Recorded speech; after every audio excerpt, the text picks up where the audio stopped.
A 6-year-old boy is abandoned in the snow-covered forest, alone with the cold, the darkness, and the betrayal of the stepmother he once trusted. As his tiny legs collapse into the frozen silence, a bark echoes belonging to a half-blind old dog, forgotten by the world. But that is only the beginning of a survival journey, a haunting truth, and a love that rises above the pain. Subscribe now to follow more cinematic stories that touch the soul. The snow came in quietly that morning, drifting down like whispers from the sky, layering the small town of Red Hollow in a blanket of silence.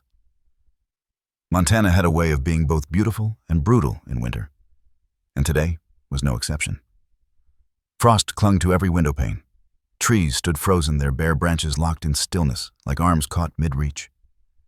The streets of the town were empty, save for a snowplow rumbling slowly past the diner, its blade scraping the icy pavement. From above, the town looked like a forgotten painting, white, still timeless. Inside a warm, craftsman-style house at the end of Evergreen Street, 6-year-old Finn Dalton pressed his face to the frosted glass of his bedroom window, his breath fogging the pain. His cheeks were pink from excitement, his little hands drumming against the sill. Downstairs, the front door creaked open. "Finn!" A woman's voice called, sweet and light, with a lilt too practiced to be motherly. "Time to go, honey." He turned quickly, tugging on his red knit beanie and sliding into his snow boots that were 2 sizes too big, but his favorite anyway. He grabbed his small green backpack. Inside was a juice box, a granola bar, and his favorite sketch pad. Victoria stood by the front door, tall and elegant, in a cream parka trimmed with faux fur. Her lipstick was perfect, her smile fixed in place like it had been rehearsed. To anyone passing by, she looked like the perfect stepmother, doting, graceful, warm. But there was a coldness in her blue eyes that Grant Finn's father never seemed to notice. "Where are we going again?" Finn asked, bounding down the steps with the enthusiasm only a 6-year-old could summon. Victoria crouched to zip up his coat. "Somewhere special. Just us. A little adventure." He grinned, like camping. Better, she smiled. "A secret picnic in the forest. Just don't tell Daddy, it's a surprise." Finn giggled and nodded solemnly. Secrets were fun when they were small. He didn't understand that some secrets were knives with sugar on the blade.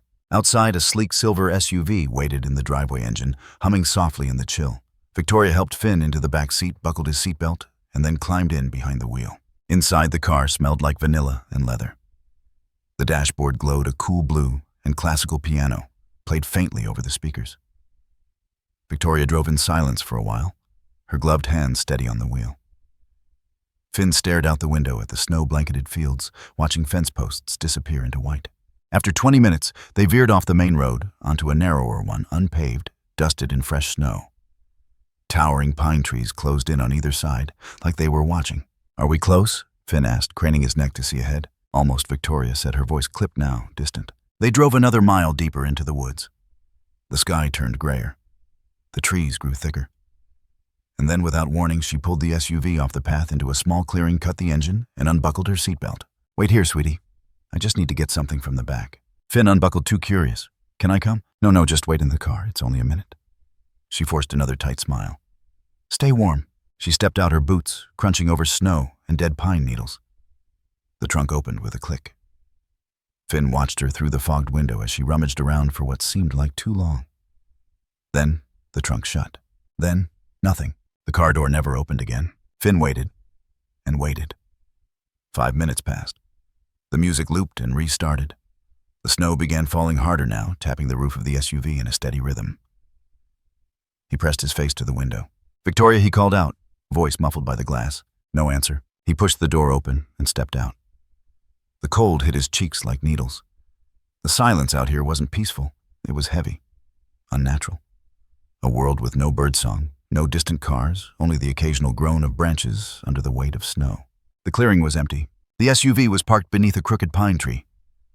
The snow around it had tire tracks, but no footsteps leading away. Finn took a few hesitant steps around the car. "Victoria," he shouted louder now. "Where are you?" His voice bounced back to him in echoes swallowed by the trees, and then panic.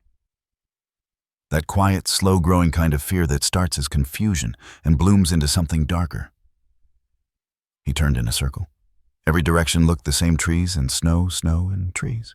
"Victoria," he screamed again. Still no answer. Finn's breath came faster now, forming clouds in the air. The backpack felt heavier. He ran toward the trees in the direction he thought he saw her go, but there were no footprints. Only snow. Only quiet. He turned back to the car. The doors were locked. She had locked it. She had taken the keys. That's when it hit him. She wasn't coming back. Tears burned his eyes, but the cold dried them before they could fall. He sat down on the snowy ground and hugged his knees to his chest. The forest stretched out around him like a frozen ocean. No sign of life. No path. No sound. But then a branch cracked in the distance. Finn's head snapped up. Another sound, a shuffle low to the ground. A shape moving between the trees. Not fast, not loud, but big. Finn's heart pounded, and then it emerged a dog. Large old matted fur dusted with frost, one eye clouded over in white. It limped slightly, but its presence was commanding. Its ears stood alert, and steam rose from its nose with every breath. A German shepherd. The dog stopped 10 feet away, staring. Finn stared back, frozen in place. The dog took a step closer, then another. Finn stood slowly, not sure whether to run or speak. But the dog simply looked at him, head slightly tilted, as if asking a question. Then it turned and walked away. 5 steps. It stopped, looked back, waited. Finn took a cautious step forward. The dog moved again, leading deeper into the forest. It wasn't a trick of the snow. The dog was real, and it wanted him to follow. So he did. Boots crunching behind paw prints, into the trees, away from the clearing, away from the SUV, away from the woman who left him, towards something unknown. Somewhere in the quiet woods of Montana, a boy and a broken dog disappeared into the falling snow. 2 lives discarded, now woven into the same thread of survival. And far behind them, the SUV sat in silence, becoming whiter by the minute until it looked like it had never been there at all. Finn ran until his legs ached and the tears on his cheeks froze into tiny shards. The forest was a maze of white and gray, the trees stretching high like silent watching giants. Snow fell heavier now, thick and fast, blurring the path behind him until it vanished entirely. He didn't know which way the car was anymore. He had only wanted to find Victoria.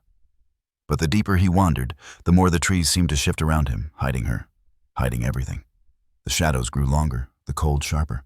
Victoria, he called again, voice cracking. Only wind answered, carrying the sound of his panic nowhere. Finn tripped over a buried root and tumbled into the snow. His gloves were soaked, his knees scraped. For a moment he just lay there, breath hitching in his chest, the overwhelming truth settling over him like a second snowfall. He was alone. He sobbed into his scarf, the sound swallowed whole by the forest. Then somewhere in the distance, a bark, sharp, echoing. Finn froze. He lifted his head, eyes wide. Another bark followed deeper, this time closer. His heartbeat jumped. Animals scared him, stray dogs especially. His mom, his real mom, once told him never to go near them. But the barking didn't sound angry. It sounded alert. Finn stood up slowly, brushing snow from his pants. He turned in the direction of the sound, every instinct telling him to stay put, but he couldn't. He had to try. "Hello," he shouted. A long moment passed. Then out of the trees, something emerged. A dog, massive even from a distance. A German shepherd, thick-coated and broad-shouldered, with a hind leg that limped ever so slightly. Snow clung to its fur like salt on an old blanket. One of its eyes, milky white, was completely blind. The other, a deep amber, locked onto Finn's with startling clarity. Finn stepped back instinctively, heart hammering. The dog didn't bark. It didn't growl. It just stood there, panting quietly in the falling snow, watching him. Then slowly it moved forward. 1 step. 2. Then it sat, ears tilted forward, tail unmoving. Finn didn't run. Something about the dog's stillness calmed him, like it was trying to speak without words. He stared at it, chest rising and falling with shallow breaths. "Are you lost too?" he asked, voice small. The dog blinked, then stood again. It turned, walked 10 feet, stopped, looked back. Finn hesitated. His boots were wet, his fingers numb. His fear hadn't left, but something else had arrived. A tether, invisible but strong, pulling him toward the stranger with fur. The dog, Jasper, walked a little farther, again glancing over its shoulder. Finn followed. They moved in silence. Jasper always led a few paces ahead, never rushing, never losing sight of the boy behind. He didn't know this child, but something in his aging heart responded to him with an urgency that came from somewhere older than memory. Jasper had known cruelty. He had lived through dark cages and cruel hands, escaped through chain-link fences and silence. But now here this child was alone, and that was enough. He led Finn up a slope, weaving between trees bent with snow, always heading against the wind. Dogs knew. Dogs always knew. Behind them, their prints filled slowly with snow. Meanwhile, 40 minutes back down the logging road, Victoria's SUV sped through the thinning forest tires, slinging slush onto brittle shrubs.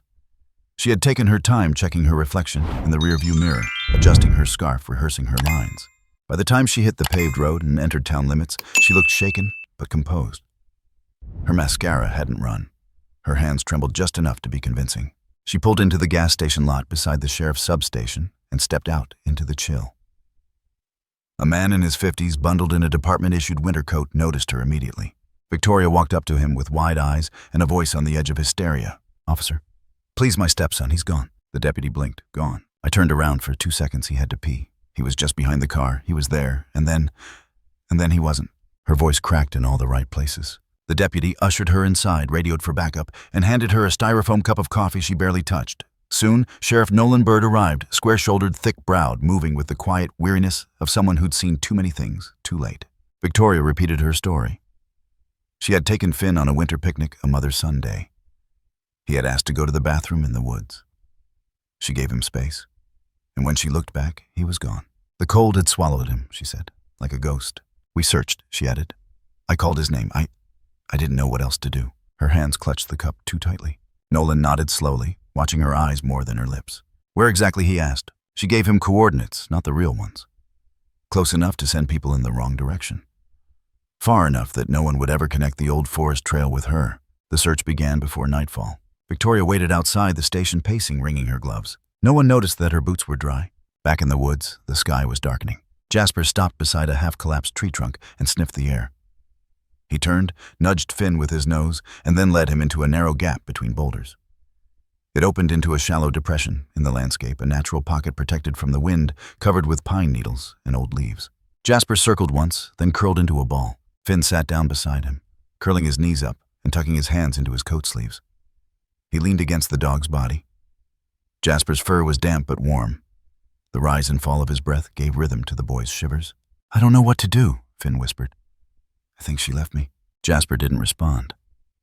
He only turned his head and rested his chin on the boy's foot, as if to say, "I'm still here." Night crept in. The cold deepened. Finn pressed his face into the dog's shoulder, and slowly his body relaxed. Exhaustion, fear, and the strange comfort of something living beside him dulled the sharp edge of panic. He slept. Miles away, Victoria sat in the motel room the police had offered her for the night. She stared at her phone, waiting. Nothing. She turned on the TV, muted. It poured herself a glass of wine from the minibar. She didn't cry, not once. In the sheriff's office, Nolan studied the map on the table. Something about the story didn't sit right. The coordinates she'd given too close to a ranger station. Too clean. He marked it anyway. But he also made a second mark, slightly northwest, along a section of trail long closed due to landslides. An old smuggler's pass. Few people knew it still existed. He'd check it in the morning. Under the stars, Jasper kept watch. His blind eye stared into nothing, but his ears never stopped moving. There were wolves nearby. He'd smelled them, heard the distant howls. He shifted slightly, careful not to wake the boy. The snow had slowed. The sky had cleared. And for the first time in years, Jasper felt like he had a purpose again. He didn't need words. He had something better. He had someone to protect. The wind had picked up overnight, dragging thick bands of snow across the back roads of Red Hollow. By morning, the entire North Ridge looked erased, blank, smooth, undisturbed. Sheriff Nolan Bird stood at the edge of the tree line near mile marker 12, his collar turned up against the cold boots, sunk ankle-deep in snow. The search was officially underway. Volunteers in neon vests combed through the area in wide zigzag patterns. A drone buzzed faintly above the canopy, its battery life ticking away faster than expected in the cold. Everyone moved with urgency, but there was an edge of frustration in their pace, like they were looking for something that didn't want to be found. And maybe Nolan thought grimly they were. Victoria Dalton stood near the rear of the staging van, wrapped in a thick wool coat, her hair perfectly tousled by the breeze. She'd cried once at sunrise on cue in front of 2 officers and a local reporter. Now she drank tea from a travel mug and rubbed her hands like a grieving stepmother trying her best. Nolan watched her from afar. He didn't like making assumptions, not without evidence. But something about her didn't sit right. Her story had been too polished. Her shock had come too easily. And then there were the boots. He remembered them clearly from the night before clean. Dry. No mud, no wet hemline. But he didn't have proof, not yet. So they kept searching. Unfortunately, they were searching in the wrong place. Several miles south, deep in a patch of land officially marked as unsafe due to erosion, Logan Wells moved silently through the trees. He wasn't part of the official search team. No one had asked him to help. He didn't own a uniform or carry a badge. But the forest was his. He'd hunted these woods since he was 15. Knew the shape of the land like he knew the creases in his palms. And he knew something was off. The county's emergency alert had gone out just after midnight. Missing child. Last seen near Snowcap Bridge.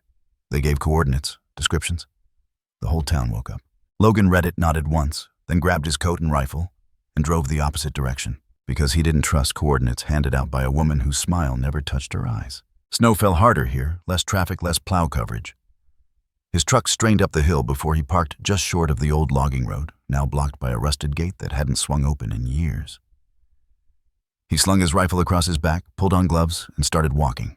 He didn't know Finn Dalton personally, but he knew Grant knew him back when Miriam still lived here. Before she left for Portland, and before Victoria came into the picture, Miriam had been the fire. The sharp voice in town meetings, the woman with a camera, always slung across her chest, and a notepad full of names she didn't forget. She dug up truths other people buried, and she had almost exposed a trafficking ring 5 years ago, almost, until the case mysteriously collapsed, and now a boy was missing. Logan followed the slope west toward the narrowing bend of Cold Hollow Creek. He moved slowly, eyes scanning the ground. The snow made tracking difficult, but not impossible. He noticed broken branches, a scrape in the bark. Something had passed here recently. Then near the base of a low hill he saw it. A footprint, small, too small for an adult, sinking barely an inch into the snow, and next to it a paw print, large, deep. He crouched, brushing snow aside with the edge of his glove. The paw print had claw marks. No dog leash, no human boot next to it. This was no pet out for a walk. His breath caught. 2 sets of tracks, child and dog, both headed east. He followed. For the next 20 minutes, Logan moved carefully, reading the signs: broken pine needles, crushed grass beneath the snow. A long strand of golden hair snagged on a branch. He paused, touched it with his fingers. It was recent. And then he saw something that chilled him more than the weather ever could. A piece of fabric, torn hanging from a thorn bush. Red nylon. He recognized it. That was Finn Dalton's winter jacket. He'd seen the photo online that morning. Logan rose slowly, gaze sharpening. The kid wasn't where they thought he was, and that meant someone had lied. He turned around and headed back to his truck. At the station, Nolan stood over the town map, marking off search grids with a red pen. Each X grew more frustrating. Nothing. Not a single sign. No scarf, no boot print, no trail. Victoria sat behind him, pale and perfectly posed. When he asked her again about the spot where she parked, she gave him the same answer. I think it was near the ridge, by the bend in the road. There was a tree with a carving on it. Nolan asked what the carving was. She hesitated. Maybe initials, I don't remember. He didn't press. Not yet. But the storm coming in would complicate things. Visibility would drop by nightfall. If they didn't find the boy soon, he'd freeze out there, even with good gear. Which, according to her, he didn't have. Then the front desk buzzed. Sheriff, there's a Logan Wells on line 2. Says it's urgent. Nolan picked up. What is it? I found tracks, Logan said, his voice rough and to the point. Kid-sized footprints. And a dog. Maybe a big shepherd or husky. I'm about 5 miles southeast of where you're searching. Nolan stiffened. You sure they're fresh? Fresh enough to spook the hell out of me. You call search and rescue? No, Logan said. I'm calling you, because I don't think this is an accident. There was a pause. I think someone's trying real hard to make us look the wrong way. Back at the Dalton house, Grant stood in the kitchen staring blankly at his phone. He had barely slept. The call from Victoria had broken something loose inside him, something brittle and dangerous. My son is missing, she had said, sobbing. Only, she had never called Finn her son before, not once. She always said your kid, or that boy. Now it was different. Now she cared. He wanted to believe her, but a voice in his gut, the same voice that had grown quieter over the years, was screaming again. He walked to the cabinet and pulled out a worn file Miriam had left behind the last time she came to visit. He never threw it out. Inside were Clipping's old case notes, handwritten timelines, photos of children missing from small towns just like this one. Victoria's name wasn't in them, but someone very close to her was. Her sister, runaway, linked to an unsolved disappearance in New Mexico, 2009. He dropped the file. His heart began to race, and then his phone rang. Miriam, he said, surprised. I heard her voice was flat, controlled. I'm coming back. I didn't call you. I know, she said. Logan did. Logan waited at the trailhead as a dark SUV pulled up behind his truck, kicking up a curtain of frost. Sheriff Nolan stepped out, coat flapping in the wind. He didn't speak at first, just followed Logan down the slope toward the footprint. They stopped at the torn jacket sleeve. Nolan bent, picked it up. His jaw tightened. You were right, he said quietly. Logan crossed his arms. So now what? Now Nolan said we stop listening to liars. He stood, eyes narrowing toward the ridgeline. And we find that boy before the snow does. The train pulled into Red Hollow just after 6 a.m., its metal wheels shrieking against frost-kissed tracks. The platform was deserted, save for a few trucks growling down the road and a gas station sign flickering in the distance. Miriam Lane stepped down from the last car, a single duffel slung over her shoulder and a folder clutched tight to her chest. She hadn't set foot in this town in nearly 4 years, and yet nothing had changed. Same cracked sidewalks, same rusted mailbox outside the sheriff's station, same white church steeple peeking over the hill like it was still watching, still waiting. The cold bit through her coat, but she didn't flinch. This wasn't a social visit. This was war. Logan's voice still echoed in her head from the call the night before. He's missing and she's lying. I can feel it, Miriam. She hadn't needed more.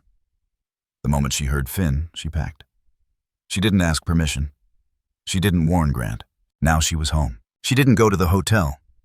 Didn't stop at the bakery or call anyone she used to know. She went straight to Grant's house. When he opened the door, he looked like a man who hadn't slept in years. His eyes, once confident, calculating, were now bloodshot and lost. Miriam, he said, breath-catching. She didn't embrace him. I heard, she said. He stepped aside. She walked in. The living room was littered with papers, search maps, printouts, a police flyer with Finn's school photo in the center. That picture alone made her knees want to buckle, but she remained still. Where is she? She asked. Still at the station, he said.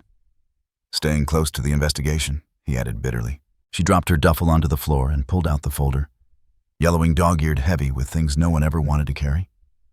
She slapped it on the table. I should have pushed harder, she whispered. Back then, Grant didn't ask what was inside. He already knew. Victoria's past, the rumors, the old photos, the blurred connection to another child who vanished and was never found.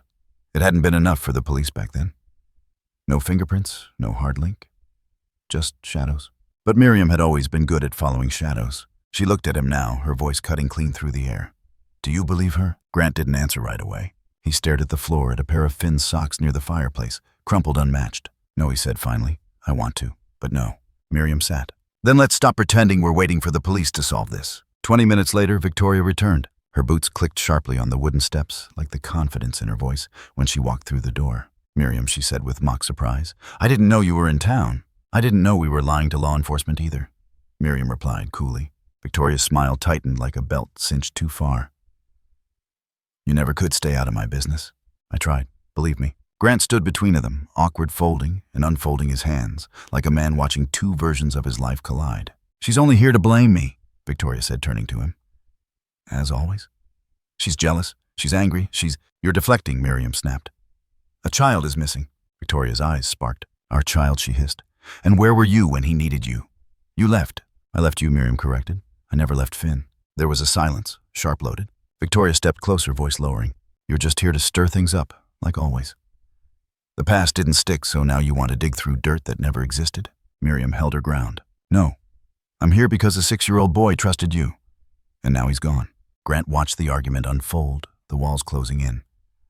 His mouth opened, but no words came.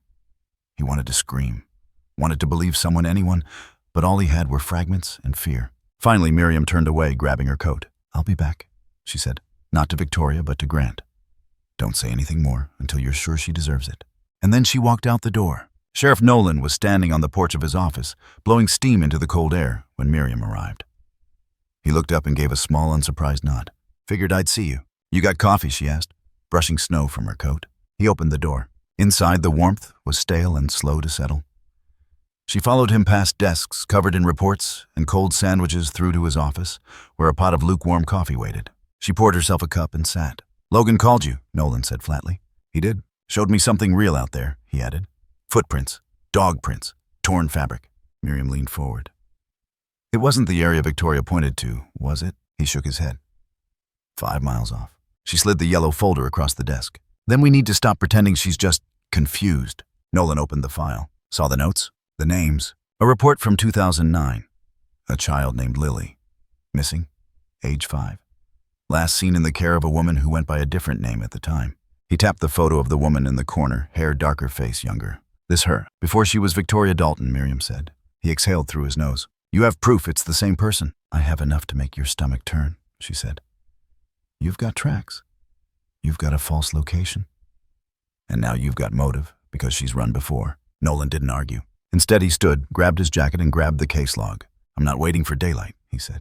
Miriam followed him to the truck. The road was frozen over by the time they reached the ridge. Logan was already there, crouched near the tracks, eyes narrowed like a wolf reading the land. They're fresher, he said. Another set now. Bigger. Boot prints. Miriam knelt beside him. You think they're looking for him? I think they're not the good kind. Nolan scanned the tree line. Let's go. That night, back at the Dalton house, Victoria stood by the living room window, staring out at nothing. She sipped wine slowly, calmly. Behind her, Grant sat on the edge of the couch, phone in his hand, trembling. He had called the sheriff's office twice. No answer. She turned. You're quiet, she said. He stared at her, really stared. What was her name? She blinked. Who? The girl. The one from New Mexico. The one they never found. Her smile faded. I don't know what you're talking about. Yes, he said. You do. She laughed, sharp, brittle. You're letting her get in your head again. No, he said, standing. You did that all on your own. She walked forward, inches away.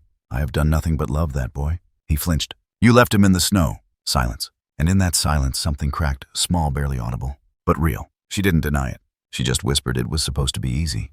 And for the first time, Grant realized he wasn't married to a person. He was married to a mask. Across the forest, 3 people moved through the snow with flashlights and rifles. The boy was out there, and time was running out. The trees groaned beneath the weight of the falling snow, their bare branches bending like tired shoulders. Finn's breath came in short, ragged puffs as he trudged behind Jasper, his tiny boots barely lifting above the surface anymore. Each step was a struggle. His legs burned, his fingers stung, his lips were pale and cracked, but he kept going because the dog was still moving. Jasper didn't speak, didn't look back, but every few minutes he would slow just enough for Finn to catch up. And that was all the boy needed. Finn had stopped thinking of the cold as something to fear.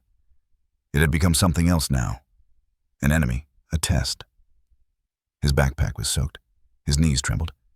But something deep inside him whispered, follow the dog. Just follow the dog. They crossed a frozen creek, next the surface gleaming like glass beneath a dusting of white. Jasper tested it, first stepping slowly, his weight evenly distributed, ears alert. Finn followed his path, exactly mimicking the old dog's balance as best he could. Halfway across, the ice cracked, not loudly, not dangerously, but enough to remind them both what failure looked like. Finn froze. Jasper turned his head, eyes meeting his. Then, without a sound, the dog stepped forward again, calm, deliberate. Finn swallowed hard and did the same. They made it across, and ahead of them, barely visible in the gray hush of snowfall, something emerged from between the trees. A cabin, old, weathered, half covered in snow and ivy. Smokeless, lifeless, crooked against the hill like it had been trying to fall for years, but hadn't quite given up. Finn stared at it like a mirage. Jasper picked up speed, his pace suddenly eager. His nose sniffed the air. He pushed through the snow up to the porch and stopped at the door. Finn stumbled after him, his legs threatening collapse.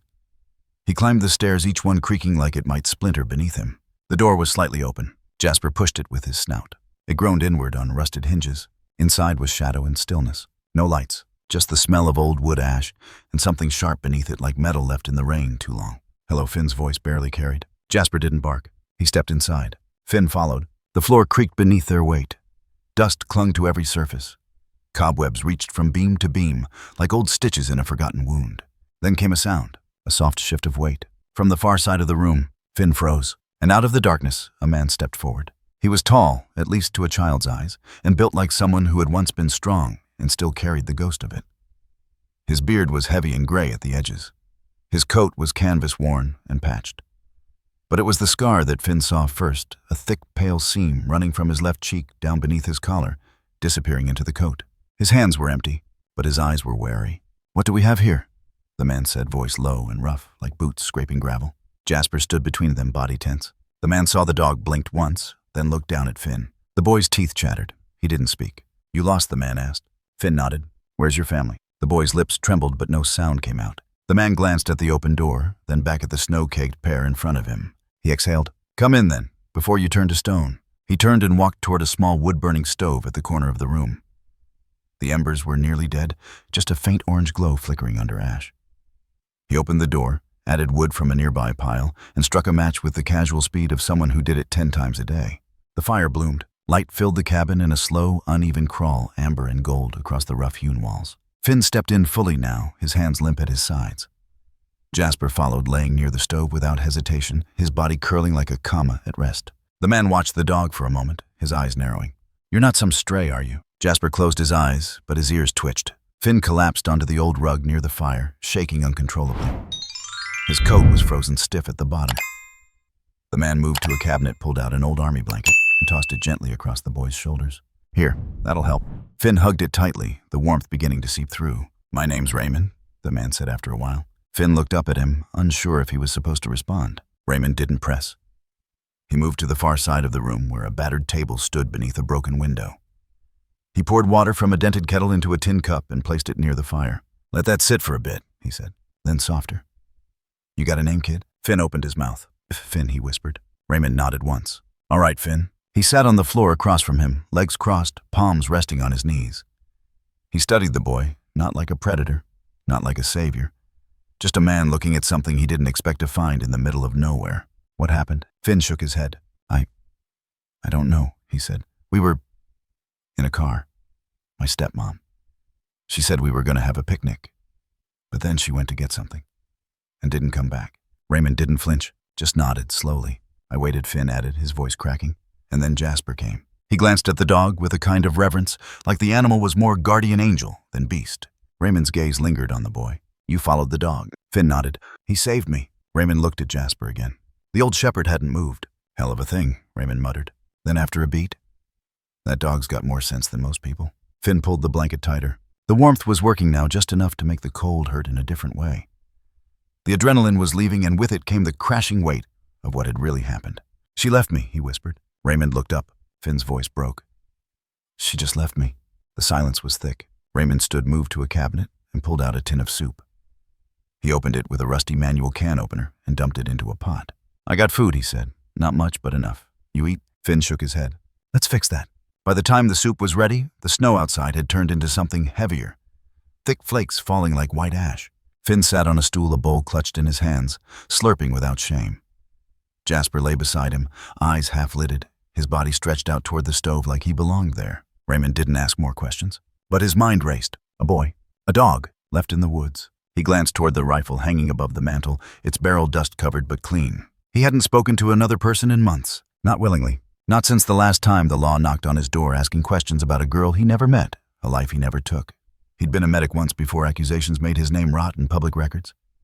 He had learned to live with silence. But this wasn't silence anymore. This was something else. A second chance. A storm gathered outside. But inside the old cabin, for the first time in a very long time, something stirred beneath the weight of wood and regret. Hope, thin, flickering, but alive. The storm pressed harder against the cabin snow, lashing at the windows like it had teeth. Wind curled under the eaves, rattling loose boards and whispering through the cracks, like ghosts trying to get in. But inside, the warmth from the stove pulsed steady. The fire crackled. Jasper snored softly near the hearth, his breathing a slow, low rumble. Finn sat curled in an oversized wool sweater Raymond had found stuffed in a drawer. The sleeves dragged past his hands, but he didn't complain. He was clean now, wiped down with a damp cloth, and bundled in a blanket, half dozing after a bowl of soup and a mug of peppermint tea that tasted like dust and old tins. Raymond sat nearby, not touching his own cup. He stared into the flames. The boy's words replayed in his head like a cassette stuck on a single phrase. "She just left me. She said it was a picnic." And then she was gone. It wasn't just the cruelty of it that twisted Raymond's gut. It was the familiarity. He had heard it before, almost exactly before, a decade ago. Another child, another winter, another woman with too much perfume and too few real tears. He stood suddenly, the wooden chair scraping backward. Finn blinked, startled. "You okay?" the boy asked. Raymond didn't answer right away. He walked to a cabinet and pulled out a dented metal box from behind a row of old soup cans. He set it on the table and opened it with shaking hands. Inside were newspaper clippings, photographs, and a small recorder, the kind reporters used. Finn watched quietly, sensing something had shifted. Raymond pulled out a folded clipping and flattened it with his palm. On the yellowing page was a black and white photo. His own face, younger, cleaner shaven, but with the same haunted eyes. The headline screamed louder than the memory. "Rescue volunteer linked to missing child case." He hadn't looked at this in years, not since he came out here to disappear. Not since his name had been dragged through 6 months of interviews, interrogations, front-page speculation, and online harassment, until there was nothing left of his reputation but ashes. The child's name was Lily Denton, 5 years old, last seen leaving a community center with a woman named Claire. No last name, no ID, just red lipstick, high boots, and an air of authority that made people not question her presence. Raymond had been the last person to speak to Lily's mother that day. He was coordinating the safety drill, organizing emergency exits, Child tags everything by the book. When Lily went missing, the press found his name first. Not because there was evidence, but because he was there. He was quiet, alone, divorced, and he didn't smile enough. They ate him alive. The investigation never found Lily, never found Claire. But Raymond lost everything. The rescue team dropped him. The town spat him out. The only place he could go was here, an inherited cabin from a grandfather he barely knew, buried in the woods, where no one asked questions. Until now. He turned to Finn. What was her name, he asked. Finn blinked. My stepmom. Raymond nodded. Finn fidgeted. Victoria. The name hit like a hammer to the chest. Raymond staggered back half a step, then dropped into the chair like his knees gave out. Victoria, he whispered. Are you sure? Finn nodded, hugging the blanket tighter. She doesn't like when I talk to strangers, or when I spill juice. She says I ruin things. Raymond leaned forward, voice low, shaking. Did she ever go by another name? Claire? Did anyone ever call her that? Finn frowned. Sometimes on the phone. I think I heard her say Claire, but only once. Raymond looked down at the newspaper clipping again. Claire. Victoria. Same woman. Had it really been her? His pulse thudded in his ears. For 10 years he had doubted his own memory. Wondered if maybe the facts had lined up against him. Maybe he had missed something. Maybe the judgment had been earned. But now, a boy had walked through his door nearly frozen to death, abandoned in the woods, by a woman who might be the very ghost that ruined his life. And no one believed it. No one ever would. Unless he did something. He stood again, pacing now, his fingers twitching with adrenaline. She did it again, he muttered. Jasper lifted his head at the sound ears alert. Raymond turned to Finn. Eyes burning, not angry, not wild, focused. You said she left you. Did anyone else see? Finn shook his head. She locked the car. She said she'd be right back. Raymond clenched his jaw. She won't admit it. She'll lie. Like before. What do we do? Finn whispered. Raymond paused. He realized with a gut-wrenching clarity that this wasn't just about revenge. This was about redemption. Because if the world found out what Victoria had done to Finn, then maybe someone would finally believe what she'd done to Lily. He crossed the room and knelt in front of Finn. I need you to rest, he said, and I need you to trust me. I do, Finn said simply. You didn't leave. Raymond's throat tightened. He stood, walked to the back room, and opened a trunk under the bed. Inside was a long, weather-worn coat, a first aid kit, an old police scanner, and a dusty walkie still attached to a cracked charging base. He clicked the walkie. Static. Then a faint hum. Channel 6, he murmured. He turned the dial. The signal snapped into place. Repeat search continuing near Ridge 5. No new updates. Child remains missing. Suspect statements being evaluated. Raymond clicked it off. He grabbed the kit, stuffed a few essentials into his pack blankets, batteries, flares, and returned to the living room. Jasper stood now, tail low but wagging once. Raymond looked at him. You ready to do this again, old man? The dog stepped forward, pressing his forehead to Raymond's leg. Finn watched from the couch. I'm coming too, he said. No, Raymond replied. You need to stay safe. I don't want to be alone. Raymond hesitated. Then he nodded slowly. All right. He looked out the window. The snow was still falling, but for the first time in a long time, he felt the weight of a door beginning to open just a crack, enough for truth to slip through. And this time, he wouldn't let it shut again. Miriam's fingers moved fast over the keys of her old laptop, the worn letters almost invisible under years of ink-stained skin. She sat at the back table in the Everbrook Public Library, where the fluorescent lights buzzed faintly overhead, and the only other sound came from the hum of the ancient heating system rattling along the floorboards. Stacks of papers surrounded her old newspaper clippings, photocopies, incident reports she'd pulled from national databases with her expired press credentials. A librarian had offered her tea. She refused. She didn't want warmth. Not right now. She needed clarity. She narrowed her search. Claire Winslow, New Mexico, 2009, missing child. The screen populated with results, mostly old forgotten local coverage, clickbait-style blurbs from the early days of online journalism. She scrolled past the noise until one photo stopped her breath cold. It was grainy, but the bone structure didn't lie. Dark hair, thin eyebrows, a too-perfect smile. Same tilt of the chin Victoria wore when she thought no one was watching. Beneath the photo, Claire Winslow employed as a part-time nanny for the Denton family at the time of Lily's disappearance. She vanished the same day the child was reported missing. Police never located her. Case unsolved. Miriam leaned back in her chair, her breath sharp and sudden. She didn't just disappear. She changed her name. Victoria hadn't escaped justice. She'd sidestepped it. Now she was here. Again. And another child was missing. Victoria packed with mechanical precision, every motion crisp, clinical, detached. The suitcase clicked shut with the finality of a slammed door. She glanced out the motel window. Snow still fell, veiling the parking lot in white silence. She picked up her phone and typed out a message. Needed handled tonight. No traces. Location attached. She sent it. No name in the message. She didn't need one. These were the kind of men who didn't ask. Her eyes darted to the mirror. Her reflection looked back, smooth skin, sharp cheekbones, but with hair tied tighter than usual. There was a faint flicker in her pupils, something closer to rage than fear. It wasn't supposed to go like this. The boy should have disappeared quietly, frozen, lost. Sympathy would pour in, the town would grieve, and then forget. She had done this before, and it had worked, but this time, something broke. Something got loose, and now she had to clean it up. Across town in the sheriff's office, Nolan stared at a map covered in scribbled notes and red X's. A fresh snowfall had buried any tracks Logan found. There was still no sign of Finn. And worse, no one knew where Victoria had really taken him. He'd spoken to her that morning.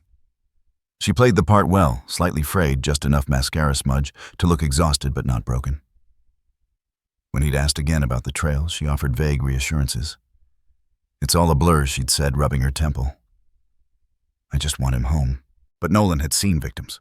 Victoria didn't move like one, and now something in his gut twisted harder. He stepped into the hallway to find Logan, but Logan wasn't there. He'd left 20 minutes ago with Miriam. The engine growled as Logan's pickup made its way out of town tires, crunching over packed snow. Miriam sat in the passenger seat, holding a folder tight against her chest. "She's done this before," Miriam said quietly. "I figured," Logan muttered. "No."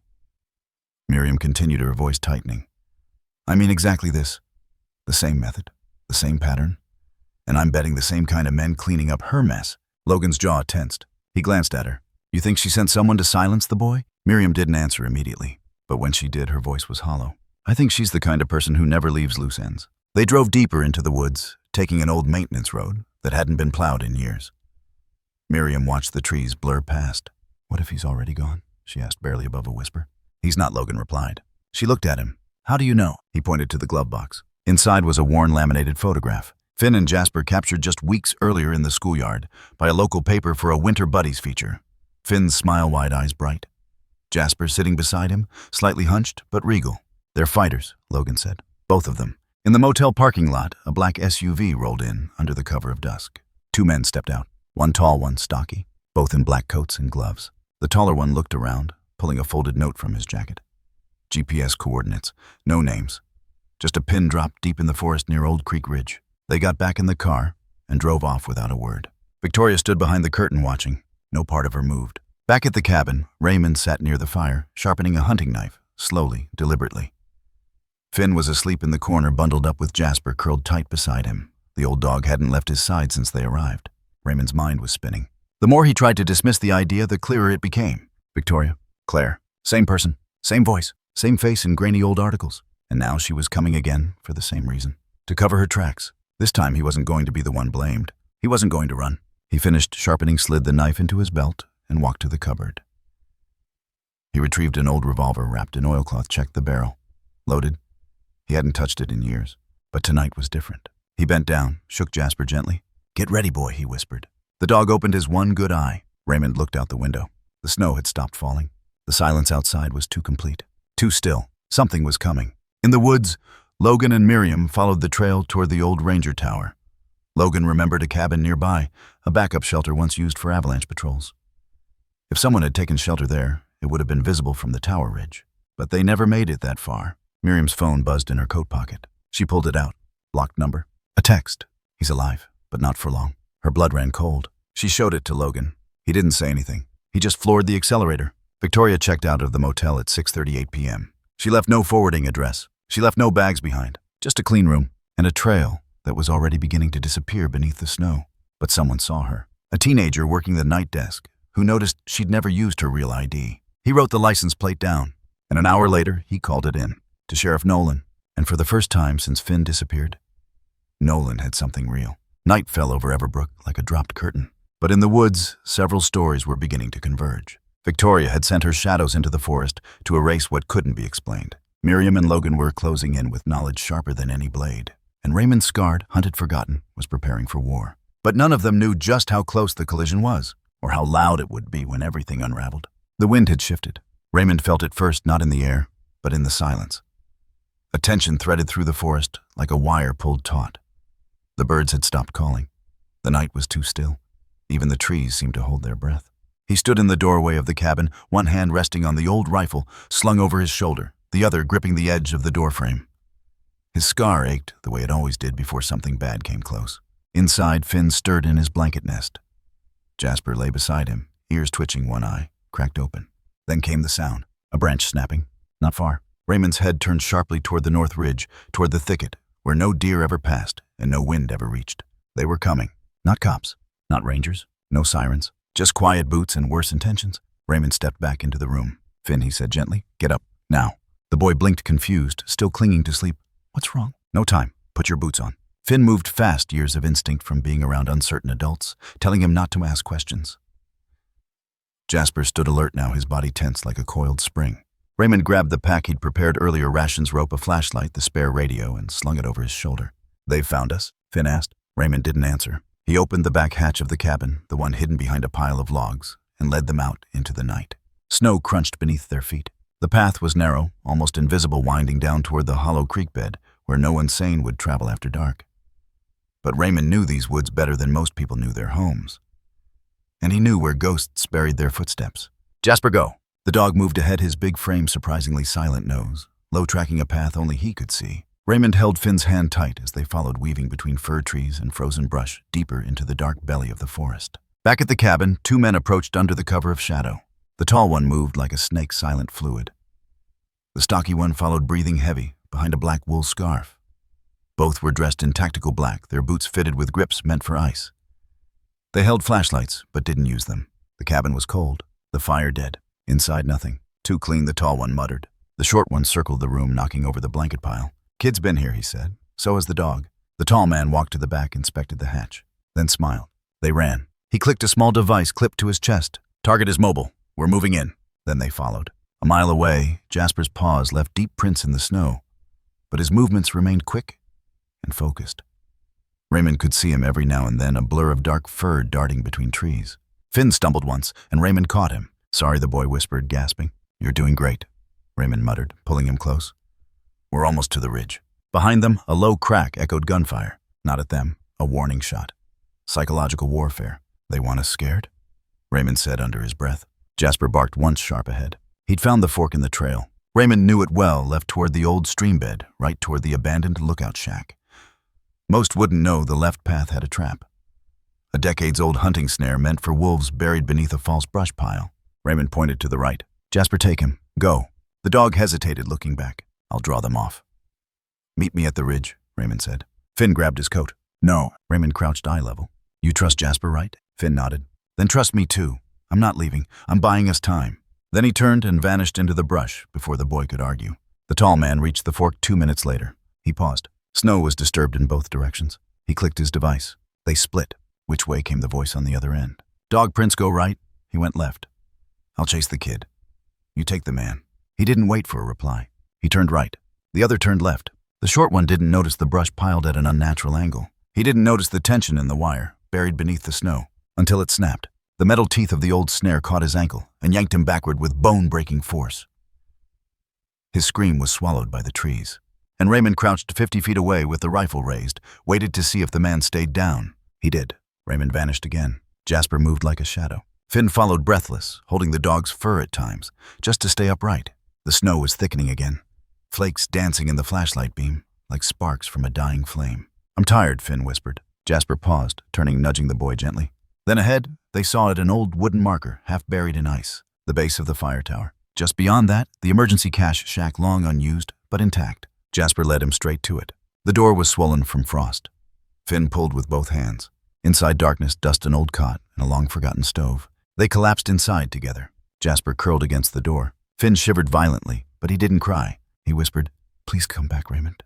Logan's truck rumbled into the upper ridge just before midnight. He cut the engine. "No more driving from here," he told Miriam. She nodded, already pulling on her gloves. Logan scanned the horizon. "Switch to radio channel 6. Miriam adjusted the dial on the portable radio Nolan gave them. "Static." Then, "Ridge, moving north. 2 men, 1 down." The voice was broken, but clear enough. "Raymond." Miriam's eyes lit up. "He's alive." Logan nodded. "They're close." He grabbed the rifle from the back, and they went in. In the shack, Finn's teeth wouldn't stop chattering. He pulled his knees to his chest, huddling near Jasper. Then, the door moved. Finn backed up, grabbing a rusted can of beans like a weapon. The door opened slowly. Raymond stepped inside his chest, heaving coat torn. Finn dropped the can. "You came back." Raymond knelt, pulled the boy close. "I told you I would." He looked at Jasper. "Good boy." Then he turned, bolted the door, and sat down. He had a fresh gash along his arm, bleeding through the coat. "We'll rest here," he whispered.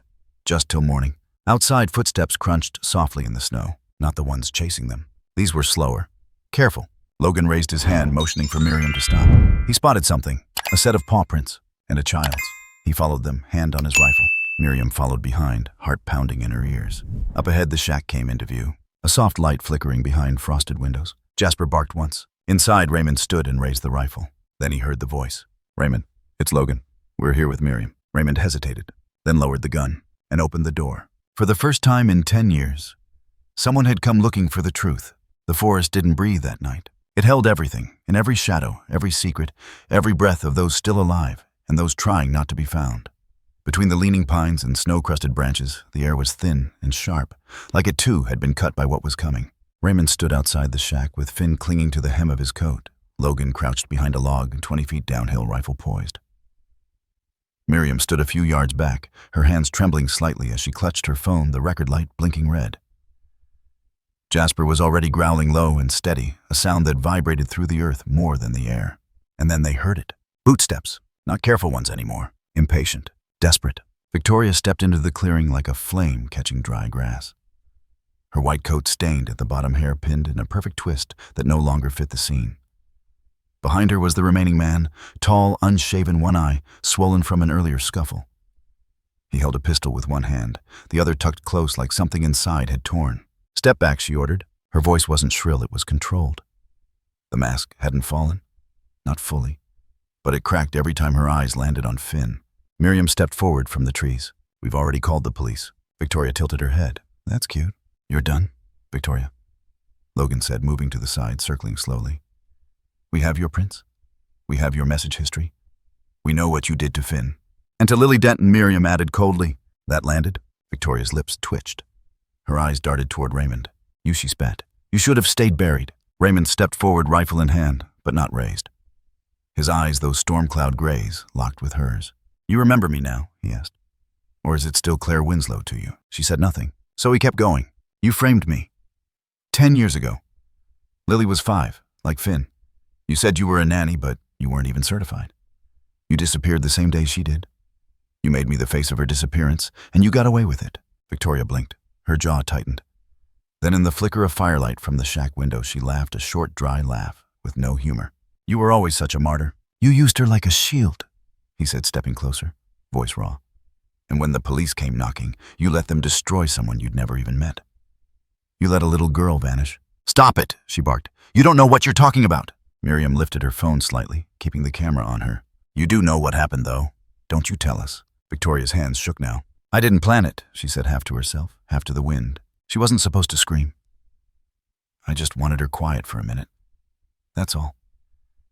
But she wouldn't stop crying, and she paused. Her mouth opened, but no sound came. Jasper let out a single bark. Victoria spun on him. "Shut up, you stupid dog." Finn flinched behind Raymond's coat. The bark had struck her nerves too fast, too deep. She was unraveling now, too many eyes, too many truths, and no more holes left to crawl into. "You did the same thing to Finn," Raymond said, low and cold. "Only this time you got sloppy. You left him to die in the woods," Logan added. "And now you're here to clean it up." "Because that's what you do," Miriam said. "You erase the loose ends." Victoria turned to her. "You never could keep your nose out of other people's lives." "I dig into people who hurt children," Miriam snapped. The man beside Victoria raised the pistol slightly, stepping forward. Enough talking. And that's when Logan fired. One shot. Straight into the snow between the man's boots. "Don't," Logan said. "You lift that again, you don't get another warning." Raymond moved fast, his rifle up now, aimed directly at the man's chest. Jasper circled from the side, his growl rising like thunder through dry leaves. "Put the gun down," Raymond said. The man hesitated, then let it fall. Victoria didn't move. Her face was frozen lips, parted eyes, glassy hands limp at her sides. Miriam stepped forward, holding her phone toward her. "You just confessed." Victoria blinked slowly, then looked directly at Finn. "You should have just stayed lost," she whispered. Finn didn't answer. He stepped back into the shadows of the shack, pressed his face into Jasper's neck, and didn't say another word. 15 minutes later, Nolan's patrol truck rolled into the clearing. The flashing red and blue lights looked out of place here, too civilized for a place that had held ghosts and monsters for years. Officers poured out in full winter gear, weapons, raised radios crackling. Victoria didn't resist. She barely blinked as they cuffed her. The man beside her cursed the whole time, spitting snow, trying to explain bruises and traps, and why none of it was his idea. No one listened. Nolan read the charges aloud. Attempted murder, child endangerment, obstruction of justice, accessory to a prior cold case. Victoria met Miriam's gaze one last time before they hauled her away. "What do you want from me?" she asked, voice cracking. Miriam held up the phone again. The truth. And now we have it. Raymond watched from the shadows, the firelight dancing against the scar on his face. For the first time in 10 years, the weight on his shoulders felt lighter. Not gone, but lighter. He looked at Finn, who looked back at him like he wasn't afraid anymore. And maybe neither was he. The snowfall hadn't stopped. If anything, it thickened soft, silent flakes, layering the forest like a fresh page over a blood-stained story. But this time the quiet didn't feel suffocating. It felt like exhale. Sirens flickered beyond the trees. Blue and red cut across the white, dancing through pine shadows like flickers of a second sunrise.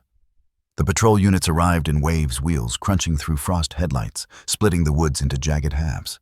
The air tasted like electricity and finality. Miriam stood still, her arms still wrapped around Finn. The boy hadn't let go. His cheek was pressed to her collarbone, fingers curled into her jacket like he'd done it 1,000 times, except he hadn't. Not since the divorce. Not since the lawyers. Not since Grant chose comfort over truth. And now in the middle of a forest that nearly killed him, he said it. Just loud enough for her heart to hear. "Mom." Miriam's body locked, then melted. She bent over him, one hand cupping the back of his head, the other pressed tight against his small spine. "Oh, sweetheart," she whispered, voice cracking wide open. "I've missed you every single day." Grant arrived 15 minutes later. Frantic, confused eyes bloodshot from driving through the snow like a madman. When he stepped out of the sheriff's SUV, his knees buckled. He didn't see Victoria in cuffs. He didn't see Raymond. He only saw his son. And the woman holding him. "Finn," he croaked. The boy turned, saw him, but didn't move. Grant stepped forward only to pause again as he noticed Jasper, the hulking dog, standing between him and his son, unmoving, protective. "Is he okay?" Grant asked, voice shivering. "He is now," Miriam said, still holding Finn close. Logan approached from the side, laying a gentle hand on Grant's shoulder. He was left in the forest. Jasper found him. Raymond kept him alive. Grant blinked, stunned. Raymond Holt, I thought. That he kidnapped a girl, yeah," Logan replied. "We were all wrong." Raymond stood at the edge of the clearing, hands out of his pockets, body loose, but still weather-worn. One officer was gently speaking to him, verifying identity. The others kept glancing over their shoulders at him, like he was a ghost they couldn't believe was still walking. "You saved my son," Grant said, walking over. Raymond nodded. "I didn't do it for you," he replied, voice low. "I did it because no one saved Lily." Grant's throat tightened. He had nothing to say to that. Victoria sat in the back of the cruiser, her hands cuffed, eyes hollow. The heater was on, fogging the glass, but she didn't wipe it. She just stared. At nothing. Maybe at herself. Maybe at all the lives she didn't get to erase this time. Miriam walked past her, not slowing. Victoria looked up at her. "What do they say I did?" she asked, barely audible. Miriam didn't stop walking. "You know what you did." Back at the ranger station, the truth unfolded like a rusted hinge finally forced open. Fingerprints from the cabin. Footprints matched. Voice recording of the confession on Miriam's phone. And the old sealed file, Lily Denton's disappearance, was reopened. The investigators compared travel logs, witness statements, and cross-checked Victoria's alias, Claire Winslow, which she used while nannying for the Denton family 10 years ago.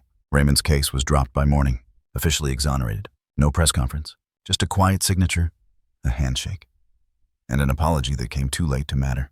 But Raymond didn't want a parade. He just wanted the scar on his name to stop burning every time someone said his first name. Miriam waited for him outside the building.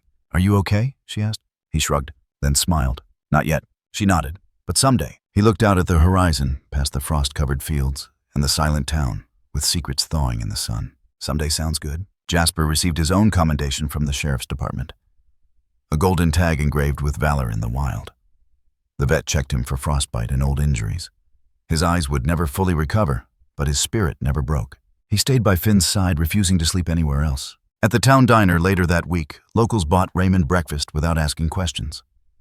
They sent over hot coffee and extra bacon, and the waitress just refilled his cup without looking at the scar. That was enough for him. 2 days later, Grant sat beside Miriam on a park bench, Finn playing in the snow with Jasper just a few feet away. "I was blind," he admitted. "I saw what I wanted to see." Miriam didn't argue. He turned to her. "Do you think we can fix this?" She thought about it. About broken trust, about scars that couldn't be seen, and the cost of listening too late. "I don't know if we should," she said.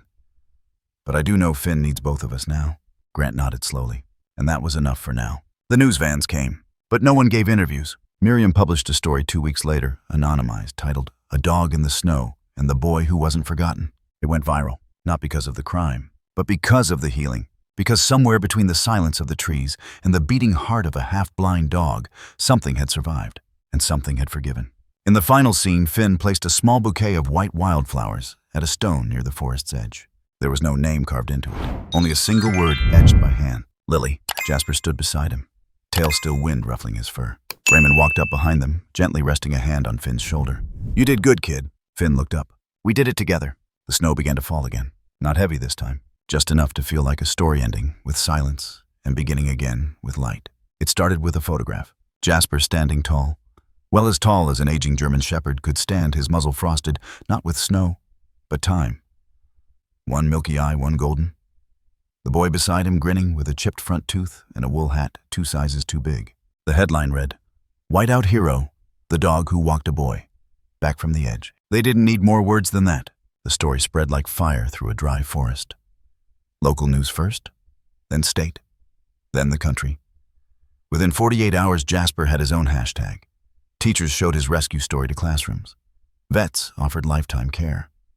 One school in Connecticut sent him a hand-painted medal that said, "For bravery in the snow." But Jasper didn't care about any of that. He just curled up at the foot of Finn's bed every night, like his job wasn't done yet. Because in a way, it wasn't. Raymond Holt sat in a foldable chair outside the sheriff's office, sun low behind the mountains. The cold didn't bite anymore. It tapped politely, then left. Sheriff Nolan walked out, envelope in hand. "You're officially cleared," he said, handing him the thick packet. Raymond took it slowly. The seal had already been broken. Inside, one letter from the state prosecutor, one from the governor's office, and a formal invitation. "We want you to come back," Nolan said. "Not as a ranger, as a consultant." Raymond blinked. "You want me to train people?" "Not just that. You know these woods better than anyone. We want you to help us read them the way you always could, to teach others how not to miss what we did." Raymond folded the papers neatly. "I'll think about it." He stood the wind, nudging his coat like an old friend tapping hello. Then he asked something that surprised both of them. "You still keep a badge for someone who never had one?" Back at Miriam's house, Finn decorated a shoebox with stickers. Bright stars, gold foil lightning bolts, and a sticker that said, "Top Secret" across the lid.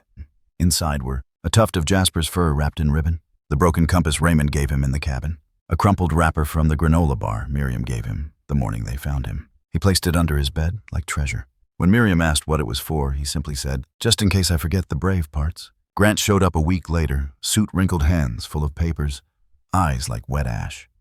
He stood on the porch of Miriam's house for a long time before knocking. When she opened the door, she didn't speak. "I came to apologize," he said. "Not to me," she replied. He nodded. "Can I see him?" She turned slightly, just enough for him to see through the hallway. Finn sat at the table, Jasper's head on his lap, coloring a picture of a forest. A small treehouse peeked between the pines with 2 stick figures waving from the roof. "No," she said softly. "Not yet." Grant lowered his head. "I was wrong. About everything." Miriam leaned in the doorframe. "You let someone else raise your son while you tried to build a perfect picture. Now the picture's cracked. And Finn's the one who had to crawl through the frame to find the truth." He swallowed hard. "I'll wait, as long as it takes." She didn't slam the door. She just closed it gently. 3 weeks later, the town held a small gathering at the community center. Not a parade. Just warmth. Gratitude. They served stew cider and fresh cornbread. Local kids wore felt dog ears in honor of Jasper. One elderly couple brought Raymond a handcrafted wood plaque that read, "You were right, and we're sorry it took so long to see it." Miriam didn't speak much that night. She let others hug her, let them ask about Finn's health, let them cry quietly when they thought about how close it all came to going another way. But at one point, she stood with a glass raised. "To the people we almost forgot," she said, and then, "To the ones who refused to be forgotten." That night, she tucked Finn in and asked if he wanted a story. He nodded. "Tell me the one about Jasper again." She smiled. "I think Jasper should tell it this time." Jasper curled at the foot of the bed, blinked once. Finn grinned and leaned forward. "Okay, Jasper. Start from the snow." Somewhere in Montana, the forest began thawing again. Not all at once. Just enough to let light through. Raymond hiked a ridge just outside of town. Pack on his back, a new Ranger radio clipped to his vest. The wind didn't whisper anymore. It spoke clearly. Familiar. He stopped to rest near the edge of the trail, pulling a worn compass from his pocket, the same broken one Finn had kept. But this one was new. Miriam had given it to him at the ceremony. Engraved on the lid were 3 words, "You let us." He didn't cry, but he did let the silence sit with him like an old friend. Because healing doesn't roar. It returned softly, like snowfall melting at the edge of spring. The house Miriam rented was small, worn by time, and nestled near the edge of the forest. Pine trees swayed outside the kitchen window, and in the quiet early mornings, sunlight bled through the frosted glass like honey. It wasn't fancy. It wasn't modern. But it smelled of cinnamon, clean blankets, and warmth. It was home. Jasper had claimed his place, immediately an old couch near the fireplace, that he refused to share with anyone but Finn. His fur had gone grayer since the rescue, his walk slower. But there was something bright in the way he rose every morning when Finn's tiny footsteps hit the floor. They had survived something together, and in that bond was a language only they understood. Each morning Finn laced his boots without being asked. Miriam would pack him a sandwich, always cutting it diagonally, just like he liked, and Jasper would wait at the front door with his tail tapping the floor. Then they'd walk down the snow-lined trail to Logan's training field. Logan, the quiet woodsman, turned local hero in his own right, had started a weekend class, Canine Rescue Basics. It was meant for teenagers and retired firemen. Instead, it was a boy and his old dog who showed up first. Logan had raised a brow at first. "Jasper's an old guy," he said. Finn lifted his chin. "He's also a hero." Logan had grinned. "Fair enough." They started slow. Basic search drills, scent tracking, how to identify signs of frostbite. Jasper didn't always follow perfectly. Sometimes he sat when he was supposed to search. Sometimes he wandered to sniff Finn's coat instead of the trail. But whenever Finn whispered, ready partner Jasper would rise like a soldier. During one drill, Logan buried a sock inside a box beneath packed snow. Jasper limped toward it, sniffed, circled, then sat down. Finn furrowed his brow. He gave up. Logan shook his head. "Nope, that's his signal." He found it. Finn dropped to his knees and hugged Jasper's neck. "I knew you could do it." Jasper huffed quietly pleased. On the first warm day of March, Finn's school hosted Story Day, an annual event where students brought in books, costumes, and stories to share with their classmates. Parents were welcome. So were pets. Miriam sat in the back row of the auditorium, her heart beating far too fast. Finn stood in the center of the room, feet steady, holding a photo of him and Jasper taken by a newspaper reporter. He didn't wear a costume. He wore his winter jacket. The same one from that night in the woods. And he began not with hesitation, but with strength. "My name is Finn. I'm 6. And I want to tell you a story about how I got lost in the snow." The room fell still. He didn't stammer, didn't cry. He spoke of the white trees, the cold air, and the way the snow made no sound when his mom drove away. He told them about the wolf dog, with one bright eye and one clouded eye. "His name is Jasper," Finn said proudly, "and he's not just a dog. He's a rescuer." The children clapped. The teacher wiped her eyes, but it was Miriam who broke quietly when he looked at her and said, "And my mom found me too."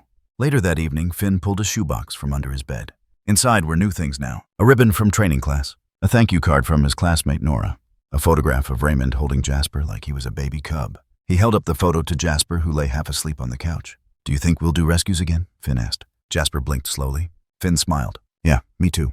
He leaned forward and whispered, "Next time we help someone else." Jasper didn't move, but his tail thumped once against the cushion, like a promise. Finn's room smelled like crayons and pine. The radiator ticked softly as wind brushed against the windows. He stood on his tiptoes with a strip of Scotch tape in one hand and a drawing in the other. Lined paper corners curled the colors a little smudged from fingers. It was a family portrait, but not the kind you found in photo albums. Miriam was in the center, holding a coffee mug and wearing the scarf Finn gave her for Christmas. Jasper sat proudly at her feet, one eye cloudy, the other bright like firelight. Raymond stood tall with his ranger hat Logan next to him, with a fishing pole and his dog tag chain. And then there was Finn, himself between them all, arms wide smiling with a missing front tooth, and holding a leash that looped straight to Jasper.